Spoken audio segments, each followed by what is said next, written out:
Welcome to Remembering the Forgotten, a space where leaders think out loud without polish or performance. No scripts, no personas, just what becomes audible when the noise drops and the mind is free to speak for itself. These conversations are not about delivering insight, they are about thinking in real time together, testing ideas against stillness, letting two open minds stretch each other. The intention is simple: to create a space where clarity can emerge and where listeners don't just consume perspectives, but feel permission to engage their own thinking more honestly. Today, I'm joined by Achim Klor. Achim works at the intersection of go to market strategy, clarity, and pressure, not a theory, but at the exact moment when tech companies realize that more activity isn't producing better outcomes, only more noise. This conversation, however, isn't about marketing tactics or growth hacks or chasing the next trend in the hope that it finally sticks. It's about clarity, how organizations lose it as they scale, and what happens when insight is restored as the primary operating principle instead of guesswork, urgency, or borrowed playbooks. And what matters here isn't experience or execution frameworks, it's restraint. The refusal to pretend clarity can be rushed.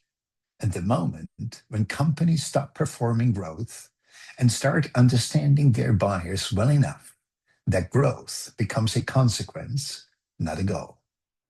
And with that, welcome Achim to the show.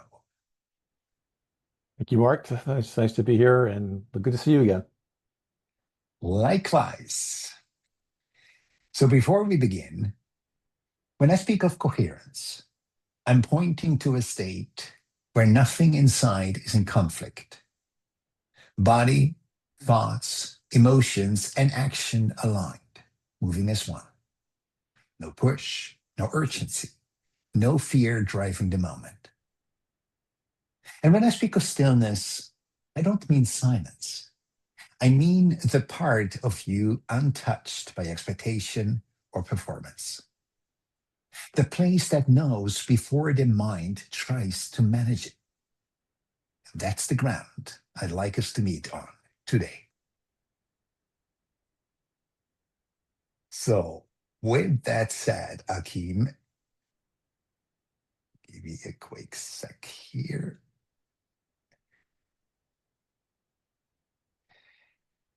Just so anybody understands, this is live recorded. Where can you just be yourself, untouched by expectation or performance? Wow, that's a great question. Honestly, the best moments where I can be myself, there's a couple of places. One is when I'm on a hike, and there's lots of great mountains around here in Vancouver, especially on the North Shore. Lots of my favorite hikes are quite rigorous and quite challenging. Mm-hmm. They're not just flat. With obviously with mountains, you've got a lot of up and down. So that is definitely one where I can be pretty much alone with nature and just do my thing, and reflect and think. And sometimes I hike with friends and family, and sometimes I don't. So it just gives me a chance to decompress. So it's probably the best way to do that. The other two, I would say, is I play hockey still, even at 61, almost That's 61. amazing. And I'm a goalie. So the thing about being a goalie is you see the game from a completely different lens, and from a completely different strategy. So uh, what I like to do when I'm on the ice is think about, the play and the anticipation of what's coming, which is different than if you're playing out as a forward or as a defenseman. The other part is when I'm behind my drum kit because I play music as well in a couple of bands. And again, I lock. It's a conscious lock with the bass player to maintain the rhythm section of the band because that's the heartbeat of what you're giving to the audience. And Mhm. so those are three places where I can really be myself, yet also think differently about what's happening in that moment. And I think that's gives me the perspective of why I believe so strongly in the insight piece of what I do for what I do professionally. Mhm. You mentioned something really interesting. So I don't voice that yet. So I'm curious for you to think, what do these three situations have in common? What would you say? That's a great question. The I would say uh, from a from the music side and I don't just play drums. I play guitar and other things Uh-huh. and I also write my own music. But when I'm playing live, I typically play in the rhythm section. But the correlation between say the three things I would say is the solitude of the position on a hike. A lot of times I'm hiking, even if I'm hiking with friends and family. There are many moments where you're really hiking by yourself, and then you meet up and you talk, and then of course when you're hiking by yourself, you're just really in your own thoughts. As a goalie, you are isolated. Like as a goaltender, you are isolated. You have a completely different role than the other people on the ice. Likewise, in a band, as a drummer, you are also isolated and you're behind your percussion instruments. Um, and so it's almost like the backbone of the band, backbone of your hockey team, and in some respects, maybe the backbone of your own little hike that you're doing. That might be a bit of a stretch, but um, and I think professionally as well, when it comes to marketing. It is the backbone of the business. It is the business from the customer's perspective. And Peter Drucker said that. I didn't make this up. This is something that Peter Mhm. Drucker said years and years ago. And I agree with that because there's similarities between what marketers do and have to do in the background um, in isolation to maintain the heartbeat of the company. And that's what also gravitated me towards, playing the drums for the bands and also Mhm. playing the position in hockey as a goalie. So Mhm. there are some overlap for sure. That's really interesting. So you even make the connection to what you do as work, which is marketing. So you mentioned the backbone. You mentioned kind of solitude. How much does play into it being in the moment? Those are all three of those activities, even professionally, is all about being in the moment. The anticipation of what's coming, the uh, the planning ahead. However, it's also living in the reality of what is today. And that's where I think um, professionally, that's where I think companies maybe miss the mark. And it's something that I actually had a chat with a colleague of mine, Mark Stoos, the other day on one of our LinkedIn Live episodes, and that is uh, the reality of what's happening, especially in the world today is different than it was, say, 5, 10 years ago, even a year ago, for that matter, right? I agree. Yeah. And one of the things that Mark said, which was very, very provocative and very um, insightful, was people mix up reality with truth and fact, and they're not the same thing. Sometimes they can be, and sometimes they can overlap. But for instance, my truth and your truth are could be completely different, even though Hmm. we're living in Hmm. the same reality. Hmm. Um, And even our facts, the facts that we collect could be different, even though we're living in the same reality. Mhm. And I used to work for GE, and Jack Welch used to say this, um, and that is, you need to face reality as it is today, not as you wish it to be, and not as you hope it was, or hope it. Not sorry, not as it, sorry, I'm screwed that up. It's face reality as it is today, not as it once was, or as you wish it to be. Mhm. You have Mhm. to face it as it is today. And that's where I think that that isolation of being in the moment gives you the advantage of how to deal with what's happening today. Yes, plan for tomorrow, learn from the past, but you need to live today. Mhm. Let me ask you something almost provocative. I assume your life doesn't consist of hiking, playing music, or sports, correct? What prevents you from living in that moment in the reality other times? Why do we have to revert to something which is almost like outside the normal day? It's a great question. There's always going to be this, personal struggle of dealing with, our shortcomings and everything. The one thing that keeps me hopeful about about the question you're asking is something that the very famous Canadian astronaut Colonel Chris Hadfield said once. He was up at the ISS a few times, and one of the things that he Mhm. noticed when he was up there, and when he came back a few times, and talking to folks, and this is I still remember this. He said, "Everyone struggles. Doesn't matter who you are. Doesn't matter how rich you are. Doesn't matter the color of your skin, the God that you pray to, the food that you eat, the clothes that you wear. Everyone struggles."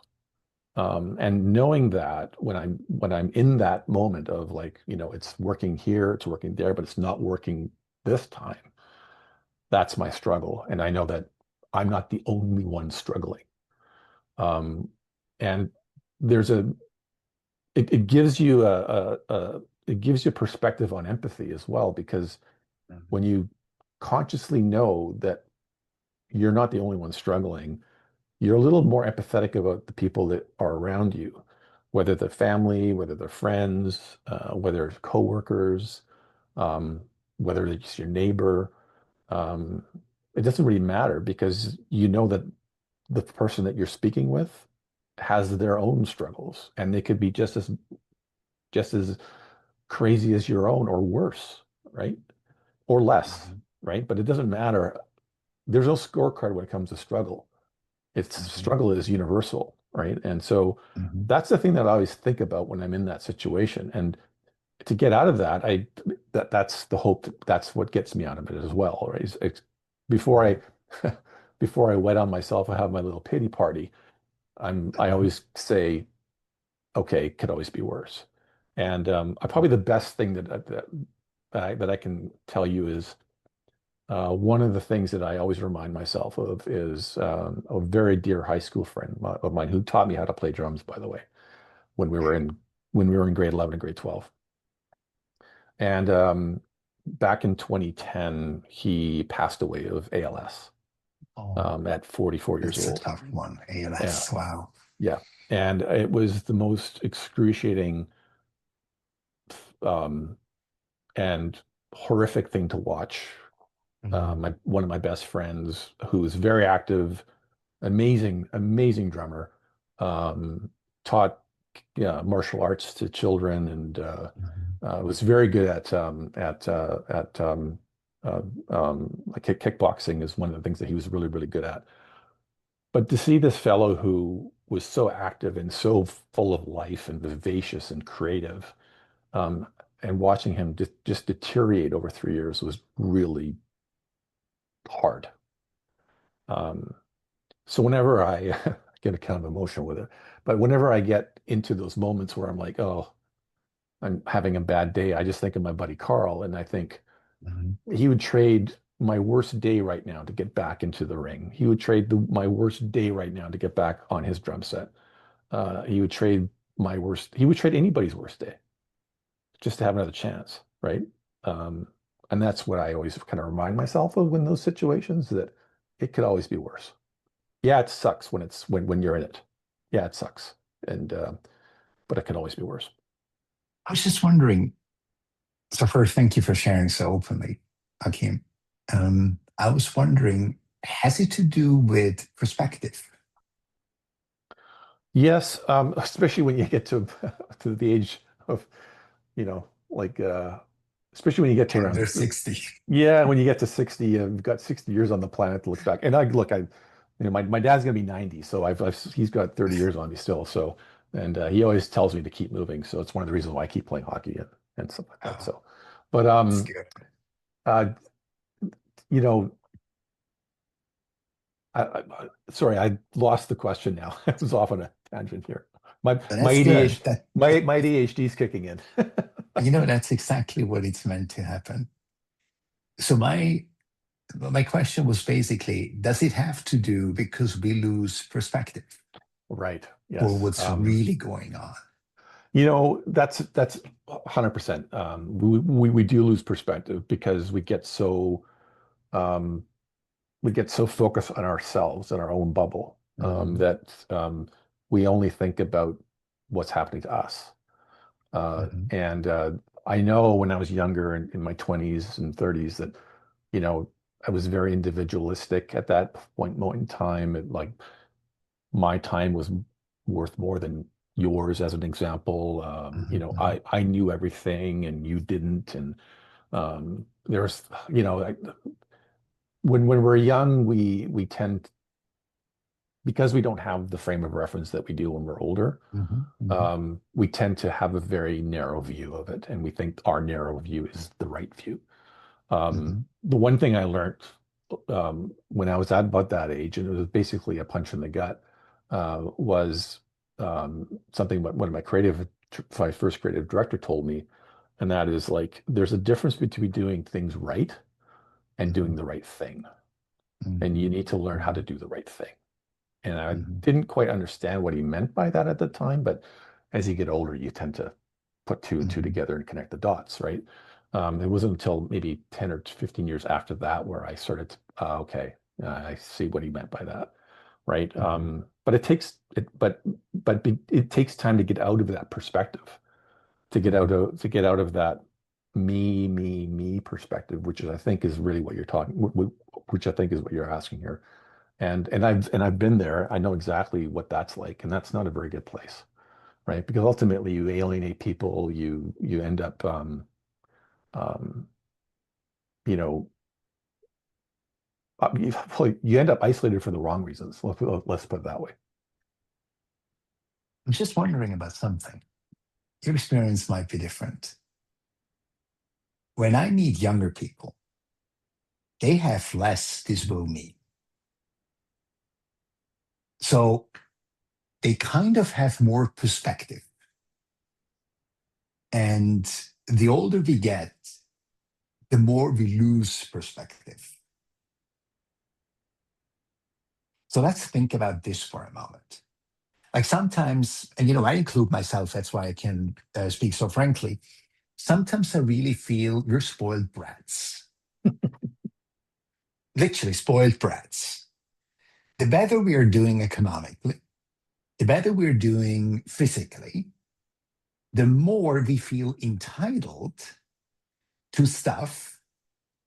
And if those things aren't met,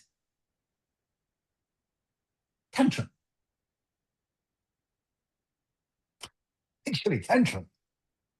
And you know what? And this is a very interesting topic on perspective, because your perspective has now made me think of a different frame of reference. And Mhm. this is the beauty about having conversations like this, Exactly. the beauty about having perspective.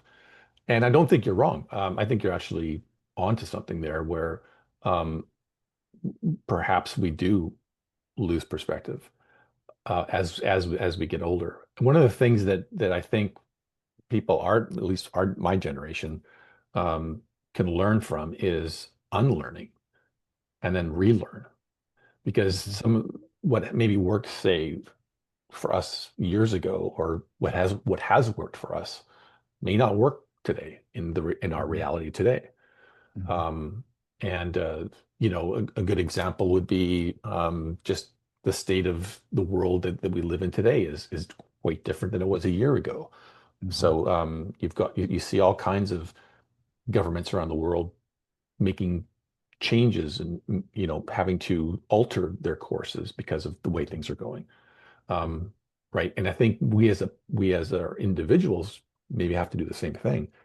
And take stock of where we're at, reevaluate where we're at, and be You're onto open-minded. something, brother.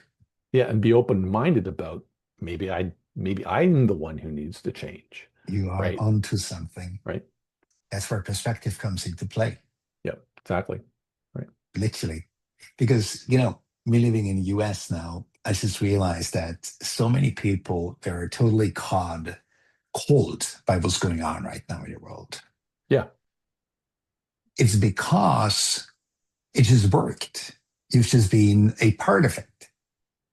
But now suddenly anything works anymore as it worked yesterday. And now you literally can either say, throw a, what is called a tantrum, like there's a word before the tantrum. Um, but you understand the tantrum thingy. So you can basically throw a tantrum, or you can say, okay. Because reality, I actually do not believe that there is one reality either. Mm. I think it's way more complex. It's way more complex. Because I believe reality has a lot to do with how you perceive things, and how you perceive things is how you see reality. You probably know about that story where there was an animal, I'm not sure, a cow or something like that in India, I believe it was, where six blind men were led to the animal and they started describing what they feel. So in the beginning, it was, kind of orderly. But then one suddenly started saying something which the other one didn't feel. So he started accusing him of lying. You see what I mean? Yep. So I believe that's what it comes down to. So I believe most importantly is to see that every single person has their own reality based on their perception. So yes and no. And I'll throw this out there and see where you think about this. But this gets back to a conversation I had with Mark last Uh-huh. week, and that is there was a time when Pluto was not a planet, Mm-hmm. right? And then it was a planet. Mm-hmm. And then now it's not a planet again, right? Mm-hmm. So the facts changed and the Uh-huh. truths have changed. But Pluto is Mm-hmm. still Pluto, Mm-hmm. right? Pluto hasn't changed, Mm-hmm. right? That's the reality, right? Mm-hmm. The other one is gravity. I mean, we can have our own perspective and our own truths about what we believe gravity to be. I see where you're going at. And if I decide that I can fly because I believe I can fly, and I Mm-hmm. jump off a building and I kill myself because I don't Mm-hmm. believe that gravity can not Mm-hmm. make me fly. The Mm-hmm. reality is that gravity is real, whether we like it or not, whether we believe it or Mm-hmm. not, Mm-hmm. right? So the reality is that gravity is gravity. Mm-hmm. So I think that was the point that was the distinction that Mark was making between truth, fact, and reality.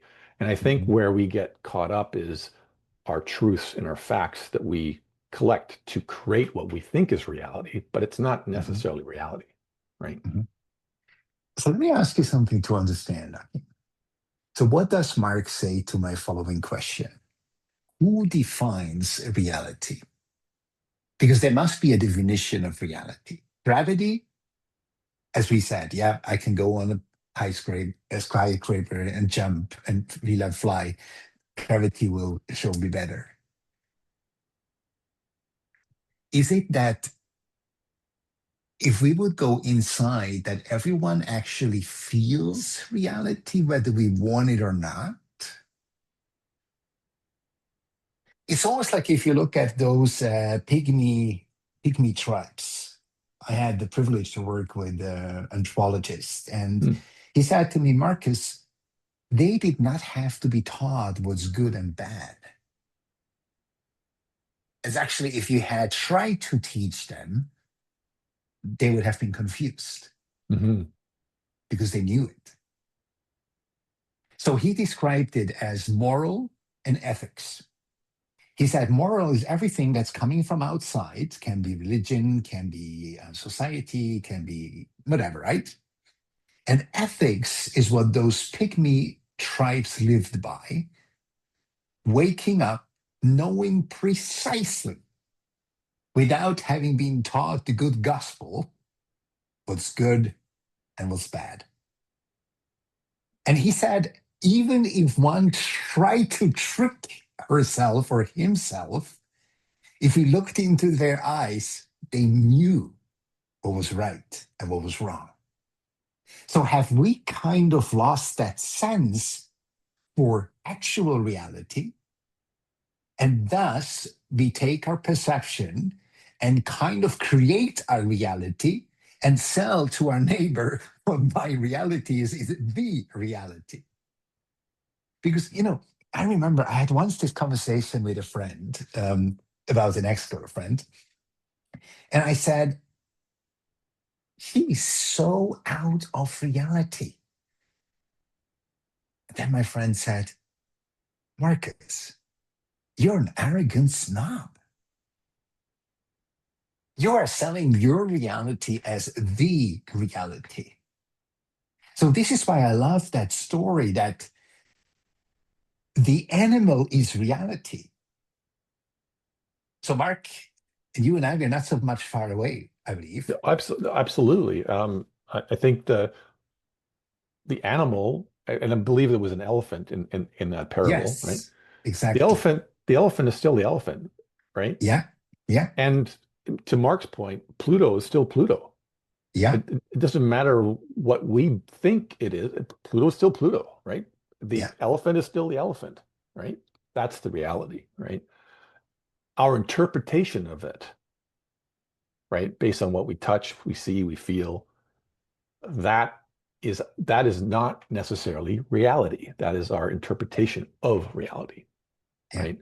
And I think that's what Mark was also pointing out when he was making the delineation between the truth and the facts, right? Because the truth and facts can be skewed to create a false sense of reality. right, We also right. we also see that today as well, right? Yeah, And yeah. We see more today than yeah, probably any generation before, to be honest. well, maybe there was a similar one back in about 90 years ago in Far back. yeah, but in today's world, like we're seeing we're seeing, what we believe are visible are truths and facts that are being countered with, we believe, non-truths and non-facts, right? And of course you can debate that till the cows come home, right? Until you realize that, okay, that's an elephant.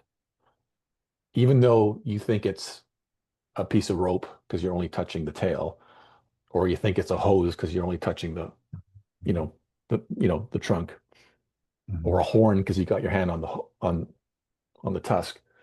It's an elephant, right? Because you're not seeing it for actually what it is. And again, like the case of Pluto, I mean, scientists said it's not a planet, and then they said it is a planet, and now it's not a planet Mhm. again.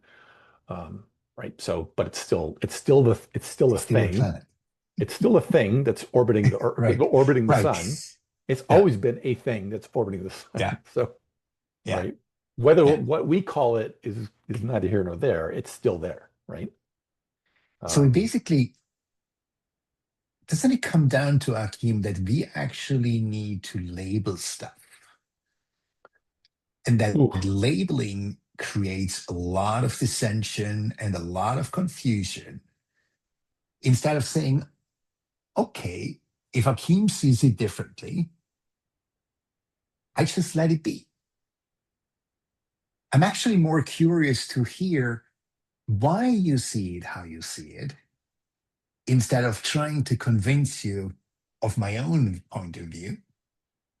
And I believe that's something that many viewers and listeners will profit from when they actually make that perspective change. Honestly, okay, people who are, in my mind, skewed are the ones who are most interesting to me. Because I can tell you, one of the reasons why I do my show is because I said to myself, stillness is such a universal thing that's so missing. How better can I actually have this stillness as this elephant than having all of us blind people go around it and with each episode describe a new element of stillness? It's crazy if you think about it. Yeah. Because I said, look, when I began, I said it's like little puzzle pieces coming together, and then you suddenly have a huge puzzle together, and you see little micros in the macro. But I believe it's pretty much as I just said, it's the elephant, which every one of us already has a perspective about. In the dialogue, we actually learn from each other more. And I sometimes jokingly said when I was teaching, the one who actually profits the most from my classes is myself. Because I know from the first second that me asking questions puts me into an advantage in terms of getting something out of it. Totally agree. So I believe that is an interesting thing to know, goodness me, we are all dealing with an animal no one understands in its entirety. So remember, like the philosopher said, the more I know that I don't know anything. It's pretty much what it comes down to. And actually start making it almost like a dogma, which I believe is a really good dogma, to say, you know what? Let me first understand before I try to make myself understood. So think about how life and world would change if that be the case. We'd have different geopolitics for sure. Um, I think you make a very, very interesting point in that we don't celebrate our differences enough as we should. Mhm. And that also means we don't have to agree that what we believe and what I believe and what you believe are should be the same thing, as an example, But right? why do you think that is? There is an element behind it why I'm trying to make the other one be like me instead of celebrating the differences. Why do you think that is? I think that's just a human condition that's been, I mean, that's been a battle, a human battle that's been going on for millennia. Um, you can go right back to, Roman times, Greek times, gosh, even probably Babylonian, Sumerian times, if you if you want to really get into it. I mean, that's the whole idea of colonization and conquering other nations was to make them like you or make them like us, so to speak. The Crusades during the medieval times was all about, if you're not Christian, we're going to burn you at the stake. Um, so that's in the DNA of humanity. And so rather than celebrating differences, if you're not like me, you're different, and that means you're a threat, right? Threat comes from fear, correct? Absolutely. And you can choose two things. You can either choose to love something or be afraid of it, Mhm, right? mhm. And if you love something, you find ways to understand it. When you're afraid of something, you find ways to hate it and to ultimately fight it, right?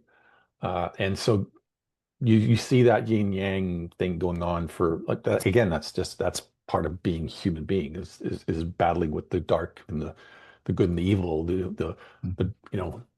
the dark force and the good force. If you want to get into Star Wars and stuff like that. I mean, that's just the history of mankind, really.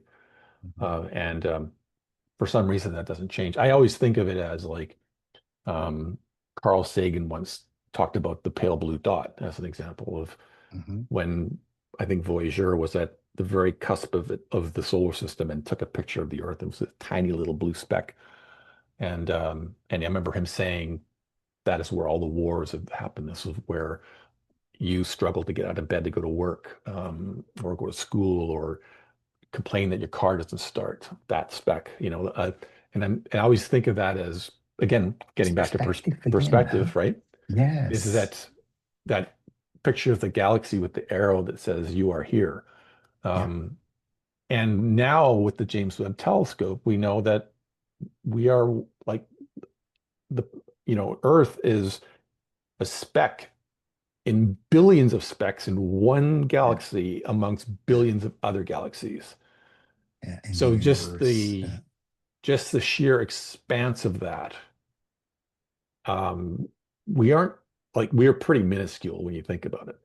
Um, and so I always think of like why it's more worth it to me, at least. Let's put it this way. Uh-huh. For me, Mhm. my perspective is it's more worth to me to understand you, Mhm. what you celebrate, why you celebrate what you celebrate, what traditions that you hold dear to your heart, what rituals that you do in your home, what food you eat, what music you listen to, what God you pray to, even whether you even call it God. Mhm. Um, I'm interested in that, right? Because that gives me perspective. That gives me agency. That gives me a sense of belonging. I don't have to Mhm. agree, or I don't have to go to your church. I don't have to Mhm. like the food that you eat. Um, but I like the conversation. I like to be able to interact and understand what makes us different, right? Mhm. I'm not better than you. You're not better than me. But together, we can be better at being better people rather than trying to convince I each other. love that in your Right. answer. Yeah. Yeah. Not Yeah. better, not better than, but better at something. It's Yeah. interesting. So again, that's perspective, right? Like it really gets down to um, understanding each other rather than trying to convince you that I'm right and you're wrong. Like, who am I to tell you that, right? Does that come from not taking yourself so darn important? Oh, absolutely. Because I used to do that, right? I used to take myself way too seriously. That's And the word I was now, looking for. Seriously. yeah, Yeah. well, Yeah. seriously and important, um, but when you, let me put it this way, uh, when you're playing a show live and you screw up, it humbles you, right? It humbles you, Yeah. right? Yeah. Especially when the audience notices. Um, when you're playing a game like an important game, and as a goalie, you let a really bad goal in, everyone notices, right? You become vulnerable, right? And I think that's where you have the humility to know that you're fallible as a human being. You do make mistakes, and people notice the mistakes that you make. In marketing, it's rampant, right? If things are working, you don't hear about it. But if things aren't Yeah. working, you hear about Yeah. it, right? Yeah. Um, and so it's interesting. Like the profession I chose is similar to the position I play in music, the position I play in hockey. Yeah. I'm not It's surprised. and it's Yeah. again, it's a lifelong lesson for me, at least, Hmm. that the vulnerability is what makes us better at being better. And I believe that's the key, the vulnerability stuff.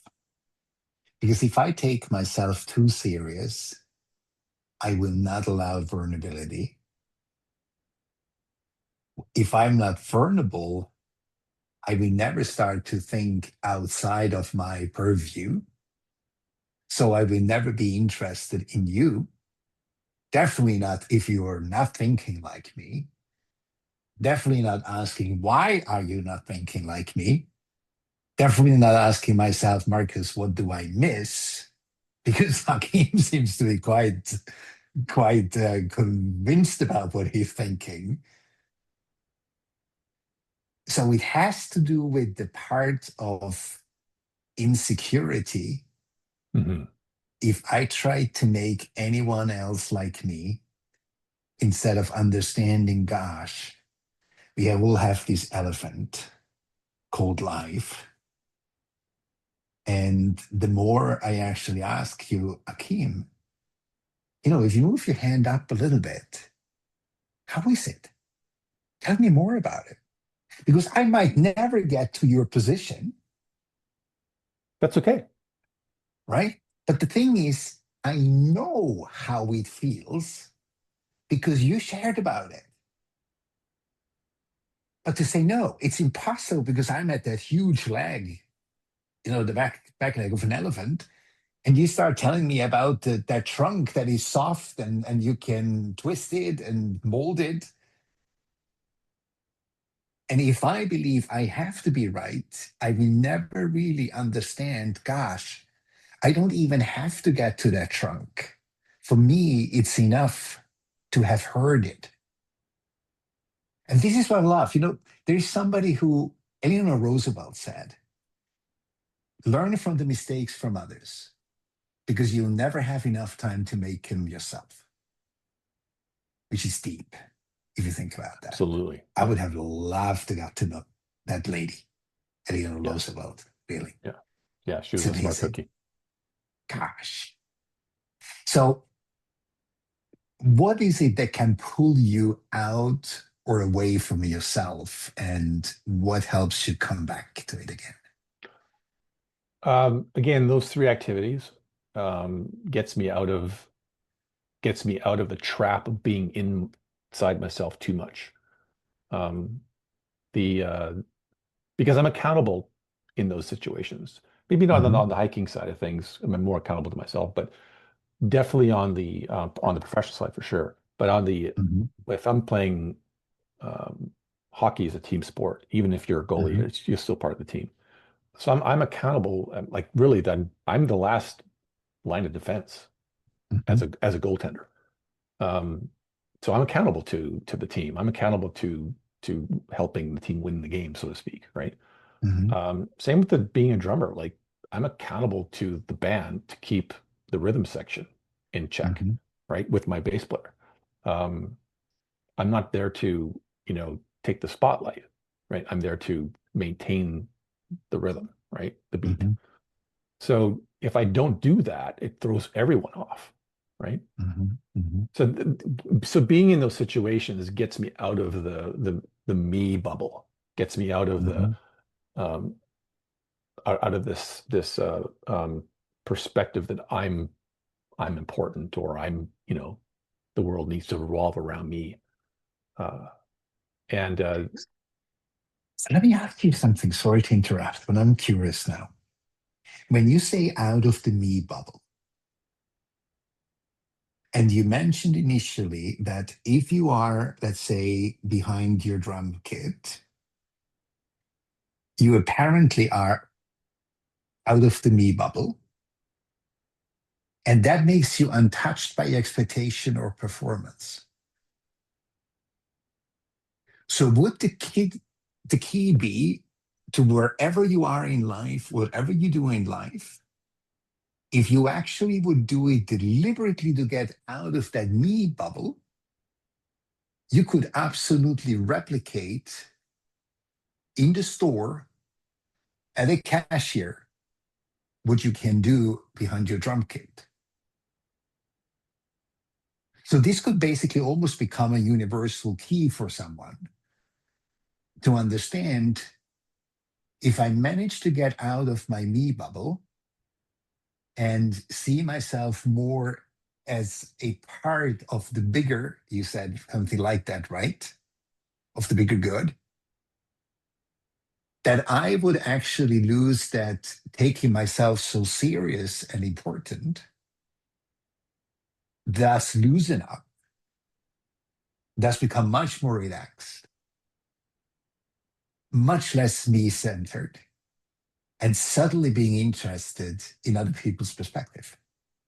Well, and I think you've hit on a really important point here, and that is, this is how I see it, is I used to see my position as a way to hide, right? Uh-huh. Hide behind Makes the kit, sense. Yeah, yeah. hide behind the mask, right? Hmm. Hmm. Um, but I now see it as a part of the sun, Hmm. right? Because without it, it doesn't work, right? Hmm. Hmm. And I look at and again, getting back to Carl Sagan's pale blue dot, we are also a part of the sun, Hmm. right? And we're all on the speck of dust all together. Hmm. And there's no reason, really, there is no reason to fight. There really isn't when you think about it.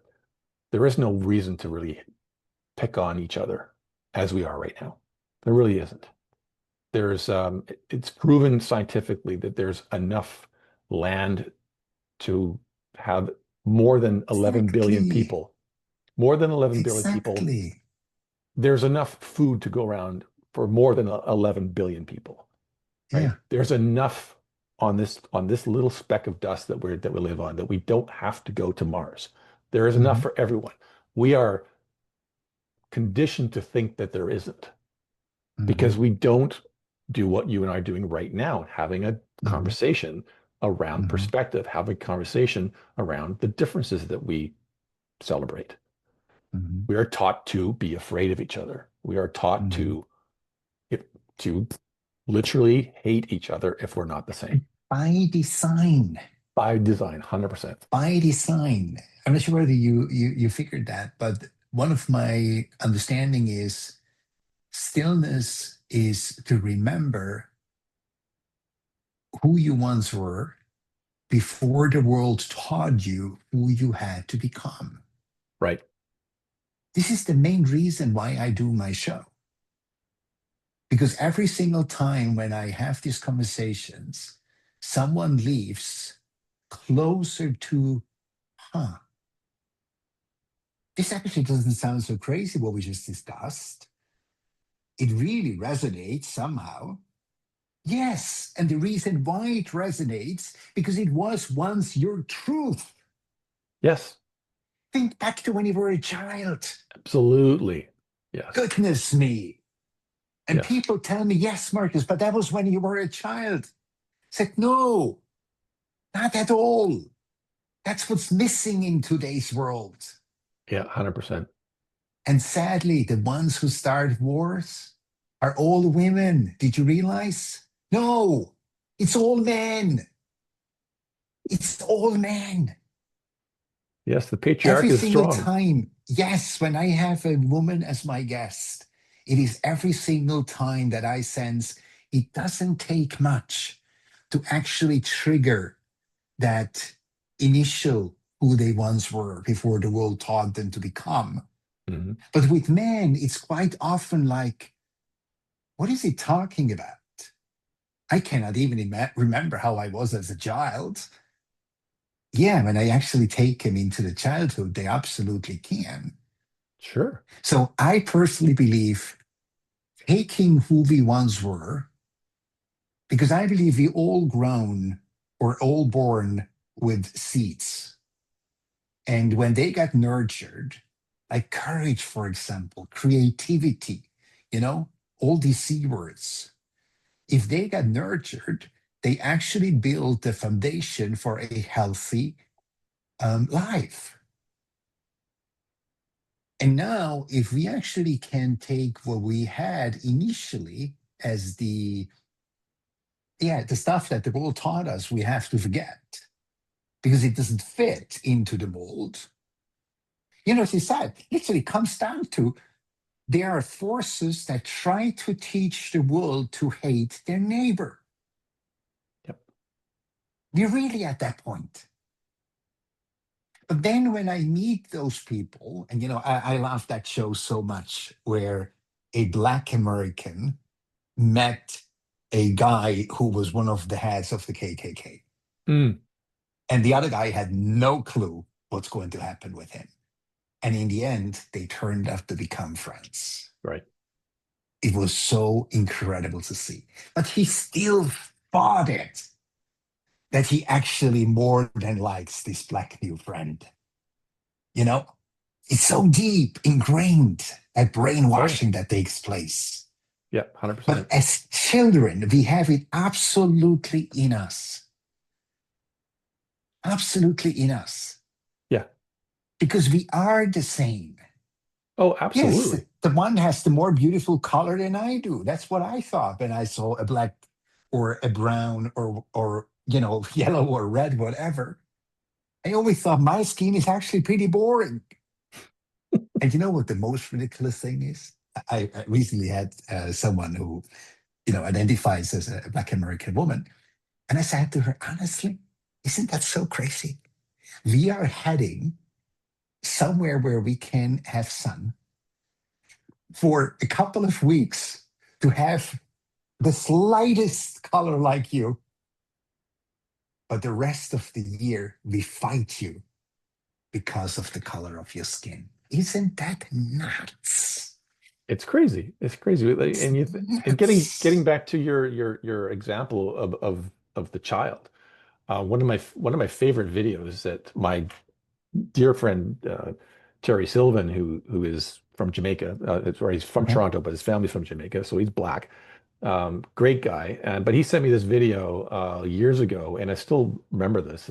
It's two children um, seeing each other because they're friends, and they're like maybe 4 o'clock, maybe 3, 4 years old, mostly four. Like they can't be older than five, but they're probably 4 years old.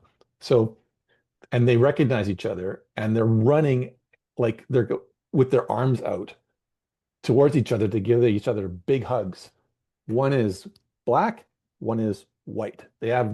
no clue or any perception of race. Yeah. It's just that they're buddies. You Yeah. see these two 4 year Exactly. olds just with big grins on their faces. I know the video. It Yeah. always makes me cry when I see it. Yeah. And it's Yeah. that's that's what children see. Yeah. Right? They see the joy that they're expecting. They're not seeing that, oh, you look different. Yeah. They don't even know that until their parents tell them that, Yeah. right? That's when fear sets in. Exactly, right? And Difference suddenly becomes fear. I remember my son was in, I think, grade one, I believe it was, and we went to one of his school plays, and one of his Mhm. dear friends was this very, he was the tallest kid in the class. This is Mhm. like, he was 6 years old, but he looked like he could be in grade four, right? Like, and he's a really tall kid.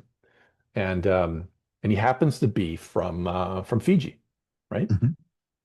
And my son says, hey, Papa, that's my best friend, Vedant. And Mhm. I said, who's that? Which one is Vedant? He goes, he's the really tall kid. He didn't say the brown kid. Right. He said the Right. tall kid, right? Right. And oh, cool. That's Vedant, right? Like, and I'm so proud of my son that he didn't go to color. He went to Mhm. look how big this kid is, right? Mhm. Mhm. Right? Mhm. Because he was bigger than everyone else in the Mhm. Mhm. in the lineup. He was like a good head above everyone else, right? Um, And that's what it should be, shouldn't and it? that's exactly what it should be. It shouldn't be about, okay, so you happen to be Muslim, so you go to temple. I go to Mhm. church. Does it Mhm. matter? We're all praying to the same thing, even though we believe Mhm. it's not. The Mhm. reality is it all Mhm. goes to the same source. That's the reality, right? But we like to Mhm. believe it's not. Mhm. Um, Anyway, that's a different conversation. Um, So to bring this one to a close, is it possible that the more questions I ask, the more I move away that my reality is the reality? And by understanding so many different realities, that I actually get to the point to the real reality. yeah, It's almost like we are morphing back into being a part of that pygmy tribe. yeah, I Because agree. basically, they're all brainwashed, Yeah. right? Like the biggest thing is when I remember when people said to me, that's how Jesus looks. Oh, I thought, hmm, yeah. in which world? Yeah. In Oh, which world? Do, a do, do white, you actually remember? Yeah, exactly. Do you a remember white, where a white, a Jesus grew white up? ginger Jesus. Okay, all right. Right. Do you actually remember where Jesus grew up? Like Yeah, real, real grew up. yeah, Not in your Bible, but real grew up. And exactly. that's when I understood, gosh, it's fascinating. So I have one more question for you. Akim, if someone feels really overwhelmed right now when she or he listens or watches our show, what would you want them to return to? Serenity. Just chill because the world Just is chill. just chill because the world is gonna keep spinning around the sun. The sun's gonna keep spinning around the Milky Way. The Milky Way is gonna keep spinning around all the other galaxies, right? This gets back to, what you were talking about earlier, just now, actually. And that is like the reality is we are all on the speck of dust together in this sea, massive, massive sea of other galaxies, not just alone other planets and stars, right? That's the reality. And we can debate that or try to refuse that or whatever till the cows come home, but that is the reality. We're all on this speck of dust together. So just chill. That's beautiful. Thank you so much for this conversation, Akim. It's Thank been a you. great It's pleasure. always great to chat with you, Marcus. Likewise. This was Remembering the Forgotten, a conversation held in clarity, not performance.